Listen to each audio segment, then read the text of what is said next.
작은 예수 40일 새벽기도회가 은혜 가운데 진행됐습니다. 남은 한 주가 남았지만 계속해서 진행이 됩니다. 새벽기도의 시간을 새벽기도 40일 끝난 이후부터도 동일한 시간대로 계속하려고 합니다. 일부를 5시에서 5시 20분으로 조금 늦추어서 이 시간이 대중교통을 타고 오실 수 있는 첫 시간이기 때문에 시간을 좀 늦추어서 많은 분들이 올 수 있도록 하고, 또 새벽 기도의 기간을 30분으로 압축해서 알차고 짧게 또 개인 기도 시간을 많이 가질 수 있도록 하려고 합니다. 그래서 5시에 평소에 습관이 되신 분들은 그 시간대에 계속 나오셔서 또 20분간 개인 기도 하시다가 또 함께 기도하고 또 그리고 돌아가시면 어떨까 생각을 합니다. 또 2부 새벽기도는 6시 30분으로 또 변경해서 역시 30분 단위로 알차게 준비를 해서 저희가 계속해서 이 40일 기도회가 끝난 것으로 끝나는 것이 아니라 계속 이어갈 수 있는 올 한 해가 되었으면 좋겠습니다.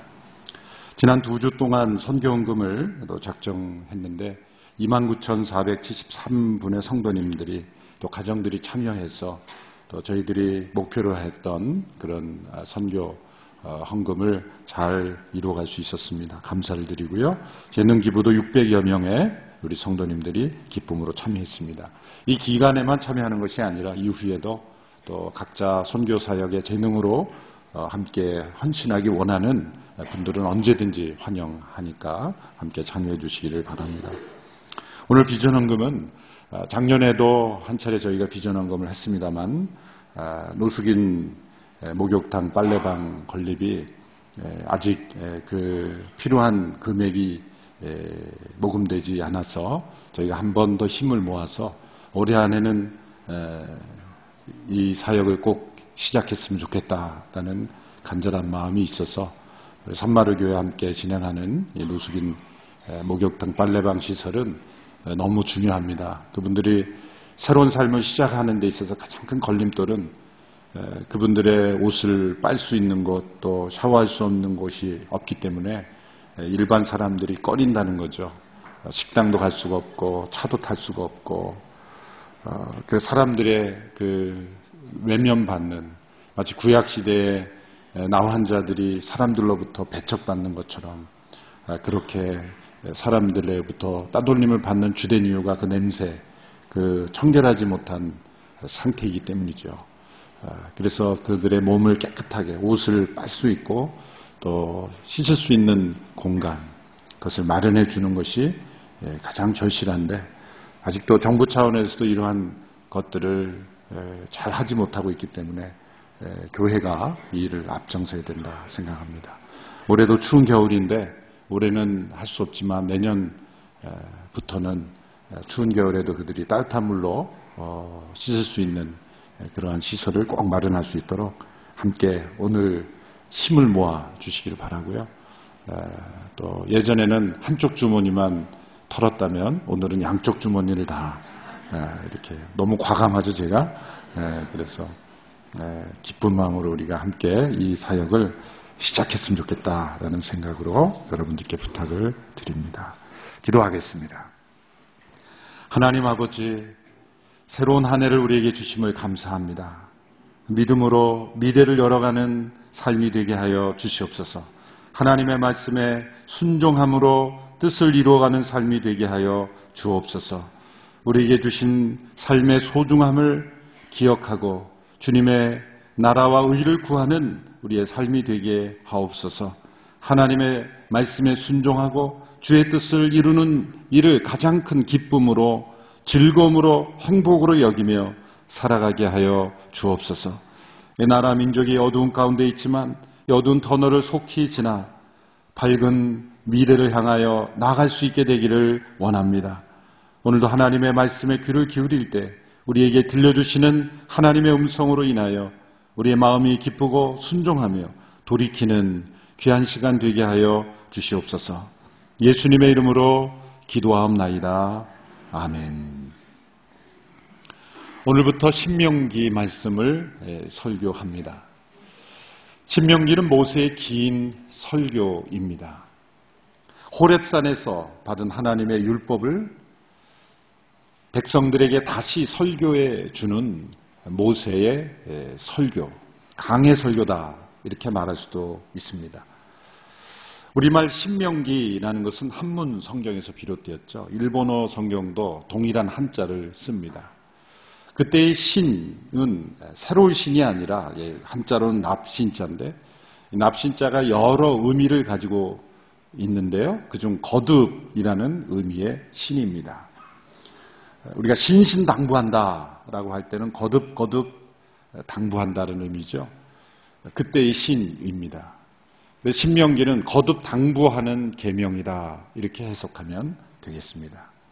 영어로는 듀테로노미라고 하는 것은 헬라어 노미온이라는 그 단어가 번역이 된 건데 듀테로라는 것은 이 두 번째 세컨드라는 의미고 노미온이라는 것은 이 법이라는 뜻입니다. 세컨드 로다 두 번째 법이다 그런 번역이죠.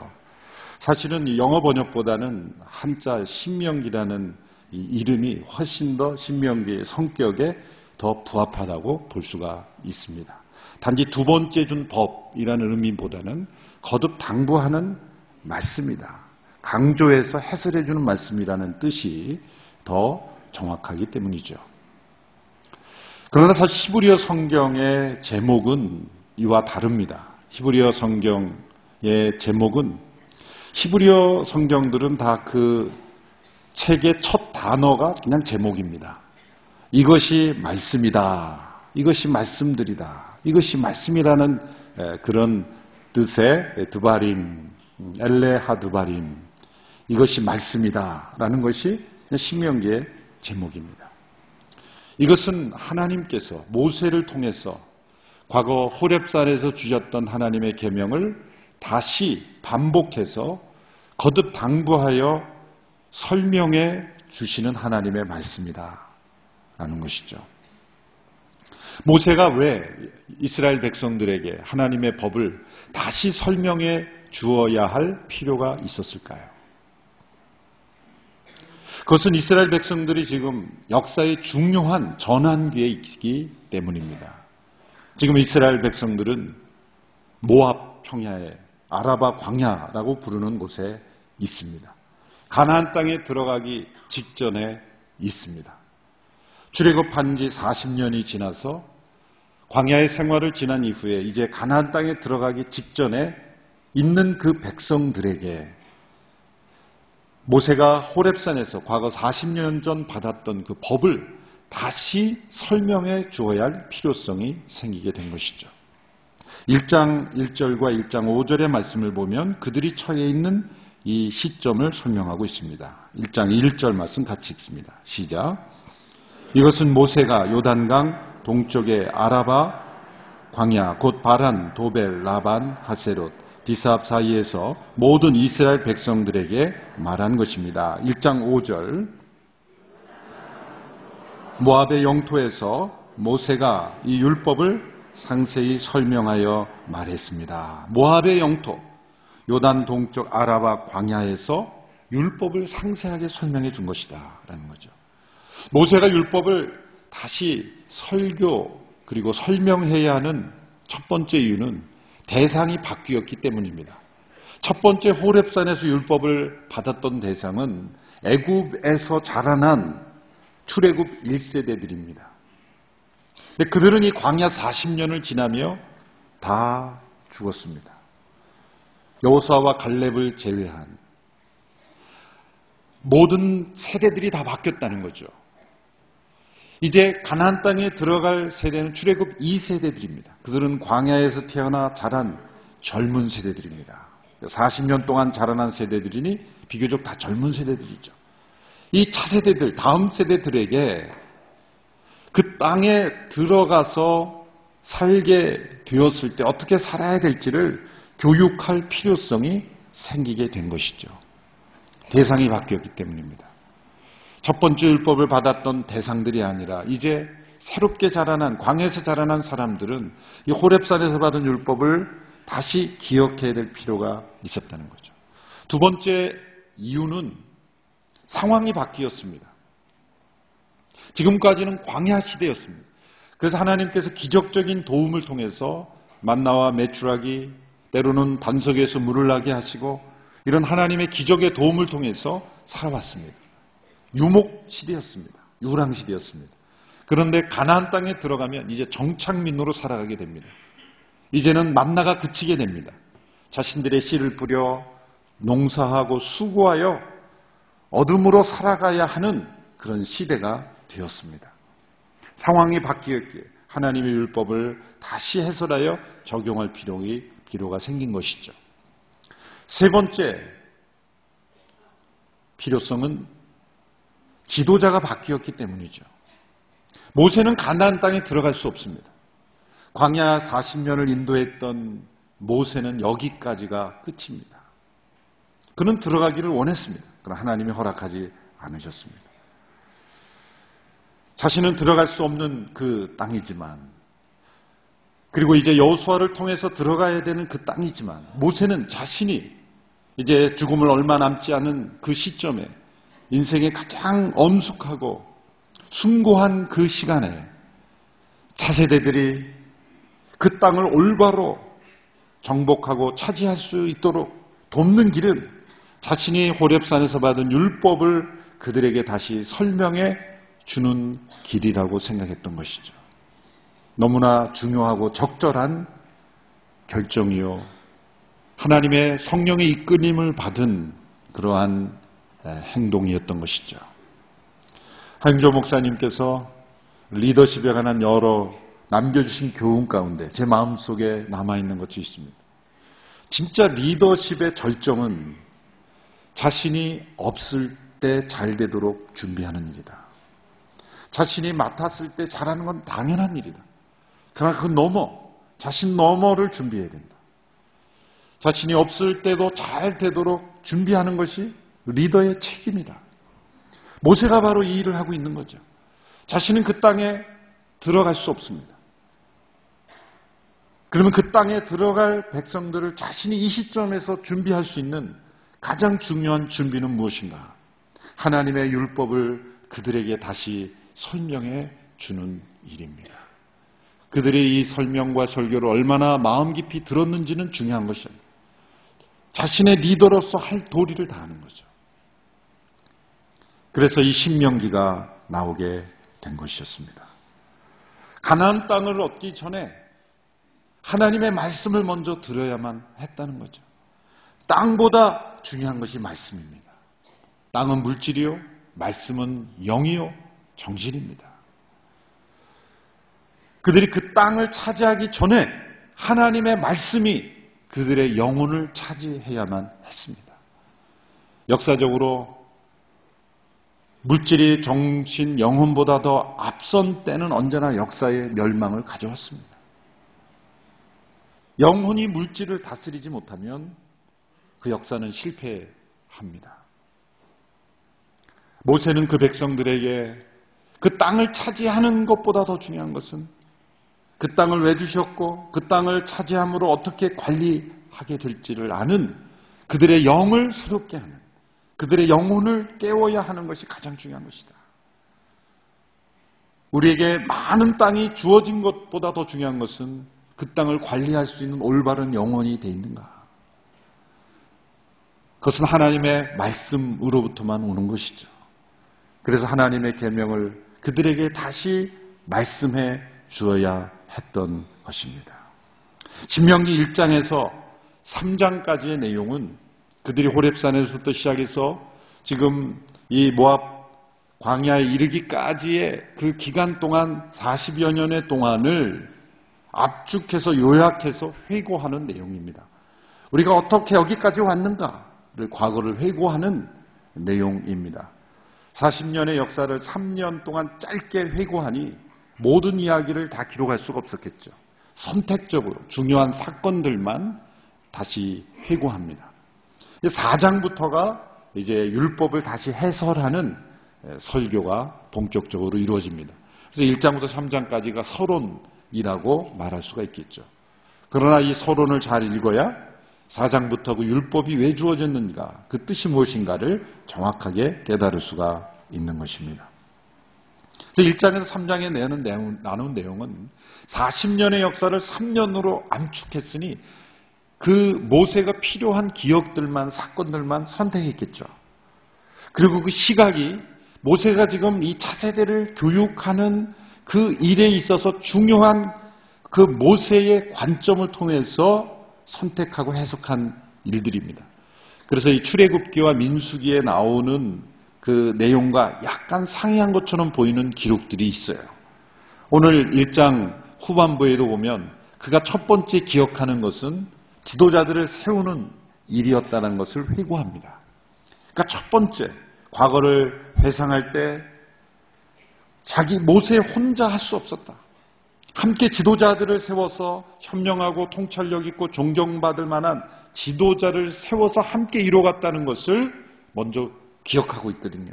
근데 출애굽기에 보면 모세의 장인 이드로가 충고해서 혼자 할 수 없으니 사람들을 뽑아서 해라, 충고한 것으로부터 시작한 거로 나와요. 민수기에 보면 모세가 하나님 앞에 불평합니다.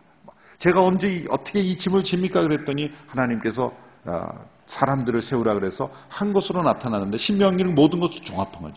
결론 중요한 것은 누구로부터 시작됐고 어떤 과정을 통해서 거쳤든지 간에 모세의 기억에 남아있는 것은 무엇이냐면 나 혼자 할 수 없었던 일이다. 그래서 지혜롭고 현명하고 존경받는 리더십들과 함께 해야 된다. 이 역사적 사명은 혼자 할 수 있는 것이 아니다. 함께 협력하는 리더십으로 가야 된다. 그것이 모세의 기억에 중요한 교훈으로 남은 거예요. 분석적이고 비판적인 사람은 출애굽기, 민수기, 신명기가 서로 다르니까 이거는 짜집게 된 것이고 이건 다른, 사람들이 우리 과거 역사를 기억할 때도요, 동일한 사건을 기록할 때도 똑같은 상황, 똑같은 실제로 있음에도 불구하고 자신의 기억에 따라서 다른 관점을 보는 거예요. 그만큼 우리의 기억이 중요한 겁니다. 저는 그래서 이 말씀을 통해서 모세의 기억 속에 남아있는 그 결론적인 기억이 이처럼 중요한 것처럼 우리가 과거의 역사를, 현재의 역사를 바라보는 그 해석하는 기억의 틀이 중요하다는 걸 말씀드리고 싶습니다. 대한 국가 지도자들이 은퇴 이후 회고록을 쓸 때 있었던 모든 일을 다 기록하는 것이 아니잖아요.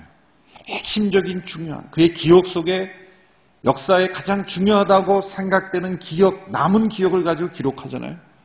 그런데 때로는 그것이 해석의 틀에 따라서 다른 사람들에게는 다르게 느껴질 수도 있는 거예요.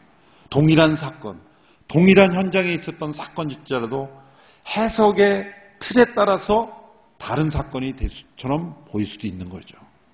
모세가 이 신명기를 기록하면서 광야 40년을 지날 때 지도자의 입장에서 하나님과 가까이 동행했던 그 지도자의 기억의 속에 남아있는 기억의 틀이 무엇인가, 그것이 중요해요. 참 지도자에게 있어서는 역사의식이 중요하죠. 뿐만 아니라 역사를 해석하는 기억의 틀이 무엇인가가 굉장히 중요합니다. 여러분 지도자를 뽑을 때 그 지도자가 과거에 교통법규를 몇 번 위반했냐 뒤져가지고 그거보다 더 중요한 게 그 사람의 머릿속에 어떤 역사관이 있는가, 어떤 역사의식이 있고 그 역사를 보는 그의 기억 속에 남아있는 그 기억의 틀이 있어요. 그것을 분별하는 것이 너무 중요합니다. 자, 모세를 보십시오. 그가 과거의 역사를 해석할 때 중요한 기억의 틀이 나와 있어요. 2절에서 3절에 보면 그것은 이스라엘 백성들이 출애굽한 직후에 가나안 땅으로 바로 들어갈 수 있었는데 광야에서 40년을 방황하게 된 실패 역사의 기억이 그의 모세의 마음속에 가득 차 있다는 거예요. 2절에서 3절의 말씀을 보십시오. 2절, 3절 같이 읽습니다. 시작. 세일산을 거쳐 가데스 바네아로 가는 데는 11일이 걸립니다. 40년째 되는 해 11째 달 1일에 모세가 여호와께서 이스라엘 백성들을 위해 말씀하신 모든 것을 선포했습니다. 호렙산에서 가데스 바네아까지 가는 데는 11일이 걸립니다. 10하루날이면 갈 수 있는 거리를 이스라엘 백성들은 몇 년이 걸렸어요? 40년이 걸렸어요. 여러분의 인생 가운데 10하루날이면 갈 수 있는 거리를 40년 걸려서 간 경험이 있으십니까? 어떤 프로젝트를 이루는 게 아니라 그냥 단순한 이동입니다. 우리는 1시간 걸려 갈 길을 때로 길이 막혀서 하루 종일 걸리면 아주 통탄해하죠. 저도 가족들과 함께 한 수년 전인 것 같아요. 강원도에 그 명절 때 가는데요. 그 강원도의 목적지까지 가는데 17시간인가? 고속도로에서 밤을 샜어요. 무슨 사고가 났든지 뭐가 밀렸든지 1시간 반이면 갈 수 있는 거리를 17시간을 걸리니까 사람이 완전히 그냥 그 역사의 패배자 같더라고요. 이래야 되나 절망감이 빠지죠. 그런데 10하루면 갈 거리를 40년이 걸렸다는 거예요. 이것이 모세의 입장에서 볼 때는 가장 중요한 역사를 보는 해석의 틀인 거예요. 왜 우리 민족이 이래야 되느냐? 10하루만 갈 길을 40년이 걸렸다는 거예요. 모세는 이것은 잊을 수가 없는 거예요. 그래서 그 백성들은 왜 우리가 광야를 지나야 했는지 잊어버렸어요. 더군다나 지금 이 설교를 듣는 다음 세대들은 광야에서 태어나서 그냥 살아왔기 때문에 왜 우리가 광야에 있는지 중요한 게 아니에요. 그냥 광야에 있다는 실제가 중요하고 현실이 중요하지 왜 우리가 광야 40년을 지금 지냈는가? 40세 된 사람은 그냥 광야에서 태어나서 광야에서 살아온 거예요. 그냥 광야가 익숙한 거예요. 하늘에서 떨어지는 만나 먹고 메추라기 먹고 그냥 잘 산 거지 심각한 역사의식이 없는 거죠. 그러나 모세 입장에서 보면 다른 겁니다. 10하루면 갈 길을 지금 40년을 맴돌고 방황하고 있었던 모세의 입장에서는 얼마나 이게 뼈아픈 기억이겠습니까? 모세의 기억 속에는 그 다음 세대들과 다른 기억이 있는 거예요. 과거 역사를 보면서 우리 조상 선배님들이 가졌던 과거를 지나오면서 가졌던 역사의 기억과 우리 다음 세대들이 가진 역사의 기억은 다른 거예요. 그것을 잘 전해줄 필요가 있는 겁니다. 사실 그것은 교과서를 어떻게 해서 해결할 문제가 아니에요, 사실은. 그것보다 더 중요한 것은 우리의 삶 속에 우리의 자녀들에게 과거 역사를 해석할 수 있는 올바른 기억의 틀을 전해주는 게 필요해요. 모세가 만일 이 실패의 역사를 기억할 때 잘못 기억했다면 모세는 이렇게 긴 설교를 하지 않았을 겁니다. 다음 세대들에게 또 다른 실패를 남겨주게 되었을지도 몰라요. 여러분, 과거의 실패 역사, 이것은 분명히 역사의 실패죠. 10하루면 될 길을 40년을 방황했다는 건 진짜 역사의 실패예요. 공동체 전체의 실패요. 엄청난 패배입니까? 이것을 기억할 때 사람들은 잘못 기억할 수 있다는 거예요. 잘못 기억한다는 말이 뭐냐면 마음의 깊은 상처와 미움과 분노와 적개심과 그런 것으로 기억하게 될 수 있다는 거예요. 우리는 과거 역사를 기억할 때 잘못된 기준으로 기억할 수 있습니다. 잘못된 해석으로 상처와 절망으로만 기억할 수 있습니다. 또 다른 불순종을 가지는 거예요. 깊은 상처를 받은 사람은 또 다른 상처 속에서 그 과거로부터 벗어나지 못해요. 잘못 기억하는 거죠. 예일대 교수인 미로슬라브 볼프라는 분이 있습니다. 그분이 최근에 낸 이 기억의 종말이란 The End of Memory라는 훌륭한 책을 썼습니다. 그 책의 줄거리는 토대는 뭐냐면 자신의 과거에 대한 기억에서 시작해요. 그러니까 유고슬라비아 군대 군인으로 있었을 때 그 부인이 미국 시민권자입니다. 그래서 미국 CIA의 첩보원이라는 누명을 쓰게 됩니다. 교묘하게 그 전 부대원들이 그를 행정병으로 앉혀놓고 그가 쓰는 편지, 그가 쓰는 대화의 내용 모든 것들을 다 짜집기 해서 그를 CIA 공작원으로 만들어버립니다. 그리고 수개월 동안 정보부에 끌려가서 신문을 당해요. 수개월 동안 신문 받은 그 상처가 그가 인생을 돌이켜보니까 깊이 자신의 기억 속에 남아있다는 걸 발견해요. 그 기억과 싸우는 거예요. 그 자신을 고문하고 신문했던 사람들에 대한 이 적개심, 분노, 그 상처 속에 자기가 헤어나오지 못했다는 것을 발견하게 돼요. 내가 이 과거의 기억을 어떻게 기억할 건가? 있는 그대로의 기억이라는 건 없다는 거죠. 있는 그대로의 기억만이 아니라 우리는 그것을 스스로 해석하는, 그걸 미움과 적개심으로 해석하면 그 기억이 나로 하여금 더 분노하고 적개하고 복수심으로 불타오르게 하는 거예요. 그렇다고 해서 그것을 망각할 것인가? 섣부른 망각은 또 다른 잘못을 인정하게 되고 불의를 용납하게 된 것이죠. 그러나 과도한 기억은 그것 또한 미래를 향하여 나아가지 못하게 하는 거예요. 그래서 올바르게 기억하는 것이 중요하다는 거예요. 그래서 그 책을 쓴 거예요. 너무 중요한 책을 잘 썼죠. 그러면서 이분은 유대인들의 이 홀로코스트를 기억하는 방식이 가장 역사상 가장 바람직한 기억의 방식이다, 이렇게 소개를 해요. 유대인들이 수많은 학살을 당한 역사의 기억이 있어요.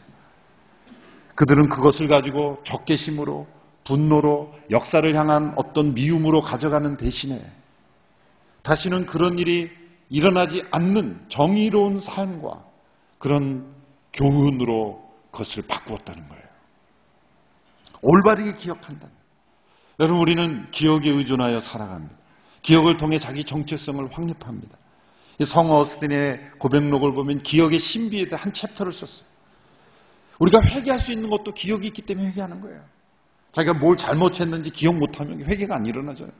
하나님은 우리를 기억을 통해 만나고 기억을 통해 우리를 새롭게 하시는 거예요. 심지어 그는 기억을 마음과 동일하다라고 고백하기도 했어요. 그는 이렇게 고백합니다. 마음과 기억은 서로 다른 것이 아니고 같은 것입니다. 우리는 기억을 마음이라고까지 부릅니다.